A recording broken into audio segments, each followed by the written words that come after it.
हे आत्मिक साथियों, आज हम मिलकर उस परम सत्य से पर्दा उठाएंगे और जानेंगे कि असली राम कौन है। बहुत से लोग सोचते हैं कि राम साकार स्वरूप है और बहुत से लोग मानते हैं कि राम निरंकार स्वरूप है। पर आज हम इसी भ्रम को दूर करेंगे और समझेंगे कि राम का असली स्वरूप क्या है, साकार रूप में इंसान या फिर निरंकार रूप में परमात्मा। इस गहन ज्ञान को समझने के लिए हम संत कबीर साहब के एक प्रतीकात्मक दृष्टांत का सहारा लेंगे। ध्यान रखें, यह घटना पूरी तरह वास्तविक नहीं है, बल्कि राम तत्व को गहराई से समझने के लिए एक सरल माध्यम है। जैसे चंद्रमा को दिखाने के लिए उंगली का प्रयोग किया जाता है, ठीक वैसे ही आज से करीब 9000 वर्ष पूर्व त्रेता युग में भगवान श्री राम का जन्म हुआ था, जो भगवान विष्णु के 7वें अवतार माने जाते हैं। लेकिन भगवान विष्णु के 6ठे अवतार का नाम भी राम ही था। किंतु जब भगवान शिव ने उन्हें अपना परशु शस्त्र प्रदान किया तो उनका नाम परशुराम हो गया। भगवान श्री राम के बारे में अक्सर प्रश्न उठाया जाता है कि दशरथ पुत्र भगवान राम एक मनुष्य थे, तो एक मनुष्य आखिर इस सृष्टि का कर्ता भगवान कैसे हो सकता है? और यदि भगवान राम का जन्म त्रेता युग में हुआ था, तो इससे पहले के युग सतयुग में भी ऋषि राम का नाम कैसे जपते थे? क्या सतयुग में कोई राम नाम का भगवान था? भगवान श्री राम का जन्म त्रेता युग में हुआ था, तो फिर सृष्टि के आरंभ से ही श्री राम को सनातनी हिंदू का भगवान क्यों माना जाता है? क्या कोई मनुष्य सर्वव्यापी भगवान या ईश्वर हो सकता है? दशरथ पुत्र राम, परशुराम, बलराम, आत्मा रूपी राम, परम तत्व रूपी राम, आखिर कितने प्रकार के हैं राम? मीरा बहुत बड़ी कृष्ण भक्त थी। मीरा ने भी क्यों कहा कि पायो जी मैंने राम रतन धन पायो, उसे तो कहना चाहिए था कि पायो जी मैंने कृष्ण रतन धन पायो। आखिर मीरा ने भी राम का नाम क्यों लिया था? कौन है भगवान राम, जिन्हें अधिकतर लोग नहीं जानते हैं? राम, हे राम, राम राम, हरे राम, सीता राम, अरे राम राम, हाय राम। राम नाम सत्य है, मेरा राम करे वह सही, जैसे उद्गार एक हिंदू के मुख से आपको अक्सर सुनने को मिले होंगे। राम एक ऐसा पवित्र नाम और शब्द है जो हर एक सनातनी हिंदू के आत्मा से जुड़ा हुआ है और जिस पर आज अज्ञानता का आवरण पड़ गया है, अज्ञानता की मिट्टी चढ़ गई है। और ऐसा ही हुआ जब कबीर जी राम नाम का जाप कर रहे थे, तो कुछ संशय डालने वाले लोग उनके पास आए और कहने लगे कि क्या कर रहे हो? तो कबीर जी ने कहा कि राम का भजन कर रहा हूँ। अच्छा, कौन से राम का भजन कर रहे हो? तो कबीर जी ने कहा कि राम, क्या बहुत सारे राम है? तो उन्होंने कहा कि इल्लो, इन्हें तो पता ही नहीं कि कौन से राम का तुम भजन करते हो, और लग गए भजन करने के लिए। इन्हें यह भी पता नहीं कि राम कितने प्रकार के होते हैं, तो भजन करने का क्या फायदा हुआ? अब वे विचलित करने वाले लोग कहकर तो चले गए, लेकिन अब कबीर जी सोचने लगे कि मुझे तो पता ही नहीं, मुझे पता है कि एक ही राम है। यह कैसा संशय मेरे मन में डाल गए। पूछते हैं कौन से राम का भजन करते हो? और साथ में एक दोहा भी सुना गए कि एक राम दशरथ का बेटा, एक राम घट घट में लेटा, एक राम का सकल पसारा और एक राम सभी से न्यारा, और इनमें से कौन सा राम तुम्हारा? हमें तो पता ही नहीं था, हम तो एक ही राम को जानते थे। यह लोग मन में संशय डाल गए, पर गुरु जी ने कहा था कि कोई संशय हो तो निवारण कर लेना। तो कबीर जी ने सोचा कि गुरु जी के पास जाकर ही निवारण करता हूँ। तो कबीर जी पहुंचे गुरु जी के पास, गुरु जी को प्रणाम किया। गुरु जी बोले कि आओ, क्या बात हो गई? तो कहा कि गुरु जी, एक अजीब सा संशय मन को विचलित कर रहा है। कुछ लोग मेरे पास आए थे, मुझे राम का भजन करते देख कहने लगे कि कौन से राम का भजन कर रहे हो? तो मैंने कहा कि मैं तो एक ही राम को ही जानता हूँ। क्या बहुत सारे राम होते हैं? तो उन्होंने कहा कि हाँ, एक राम दशरथ का बेटा, एक राम घट घट में लेटा, एक राम का सकल पसारा और एक राम सभी से न्यारा। बताओ, इनमें से कौन से राम का तुम भजन कर रहे हो और इनमें से कौन से राम तुम्हारे हैं?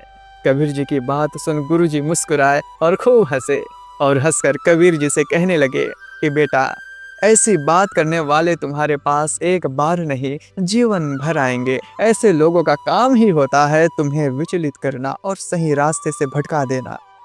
अब तुम्हें सजग रहना होगा। देखो, यह सृष्टि विविधमय है। जिसके आंख पर जैसा चश्मा चढ़ा होता है उनको ईश्वर वैसे ही दिखाई देता है। कोई परमात्मा को ब्रह्मा कहता है, कोई ईश्वर कहता है, कोई भगवान कहता है, लेकिन अलग अलग नाम से वह परमात्मा अलग अलग नहीं हो जाता। बेटा, जो राम दशरथ का बेटा है वही राम घट घट में भी लेटा है। जिस राम का सकल पसारा है वही राम सभी से न्यारे भी है।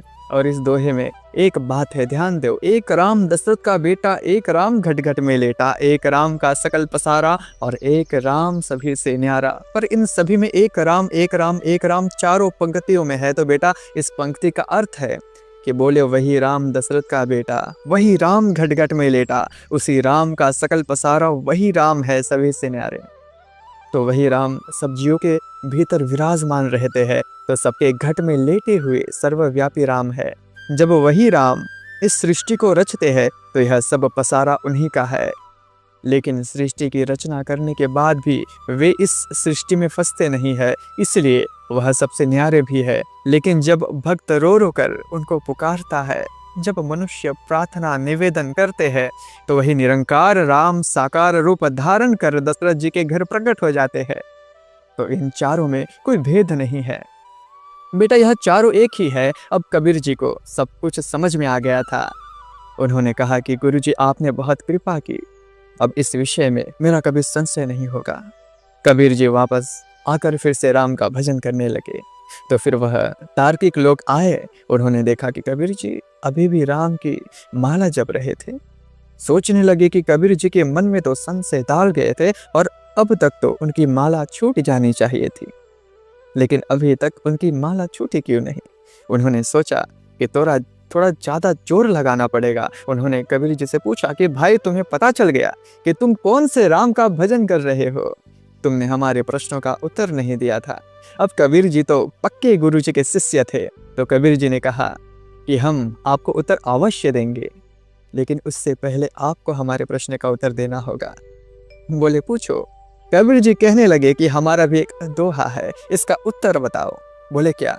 कबीर जी ने कहा, एक बाप तेरी दादी का छोरा, एक बाप तेरी बुआ का भाई, एक बाप पति तेरी माँ का और एक बाप तेरी नानी का जमाई।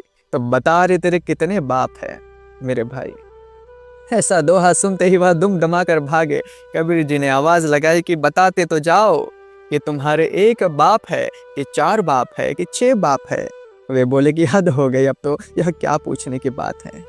वे बोले कि वही बाप मेरी दादी का छोरा, वही बाप मेरी बुआ का भाई, वही बाप मेरी माँ का पति और वही बाप मेरी नानी का जमाई।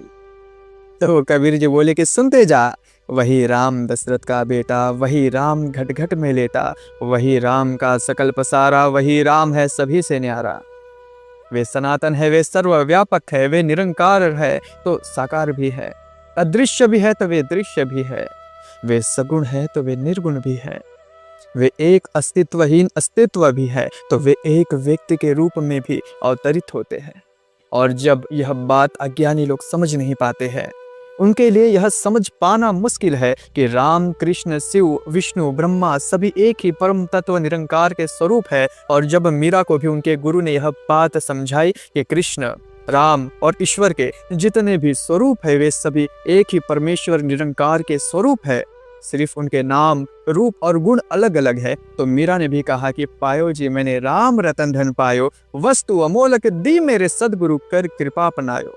त्रेता युग में श्री राम के जन्म से पहले भी लोग इस निरंकार के लिए राम शब्द का प्रयोग करते थे। ऋषि मुनि उस सर्वशक्तिमान और करुणा सागर परम पिता को राम शब्द से ही संबोधित करते थे। और उसी परम तत्व के स्वरूप भगवान विष्णु ने मनुष्य रूप में जन्म लिया तो उनके अंश अवतार परशुराम का नाम भी राम था। और समस्त जगत के सामने आदर्श पुरुष का उदाहरण रखने के लिए दशरथ जी के घर जन्म लिया तो उस परमेश्वर निरंकार का भी नाम राम ही रखा गया।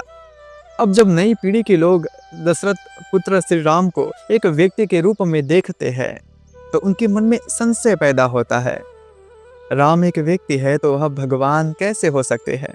लेकिन जब उन्हें ज्ञान होता है कि साक्षात उस सर्वव्यापक निरंकार रूपी राम ने एक व्यक्ति के रूप में जन्म लिया है तो उनका सारा संशय दूर हो जाता है। तो जब भी आप भगवान श्री राम के बारे में सोचो या उनके दर्शन करने जाओ तो आपके मन में यह अवश्य होना चाहिए कि यही वह परमेश्वर है जिन्होंने आकार धारण कर हमें कृतार्थ किया है, हम मनुष्य पर बड़ी कृपा की है।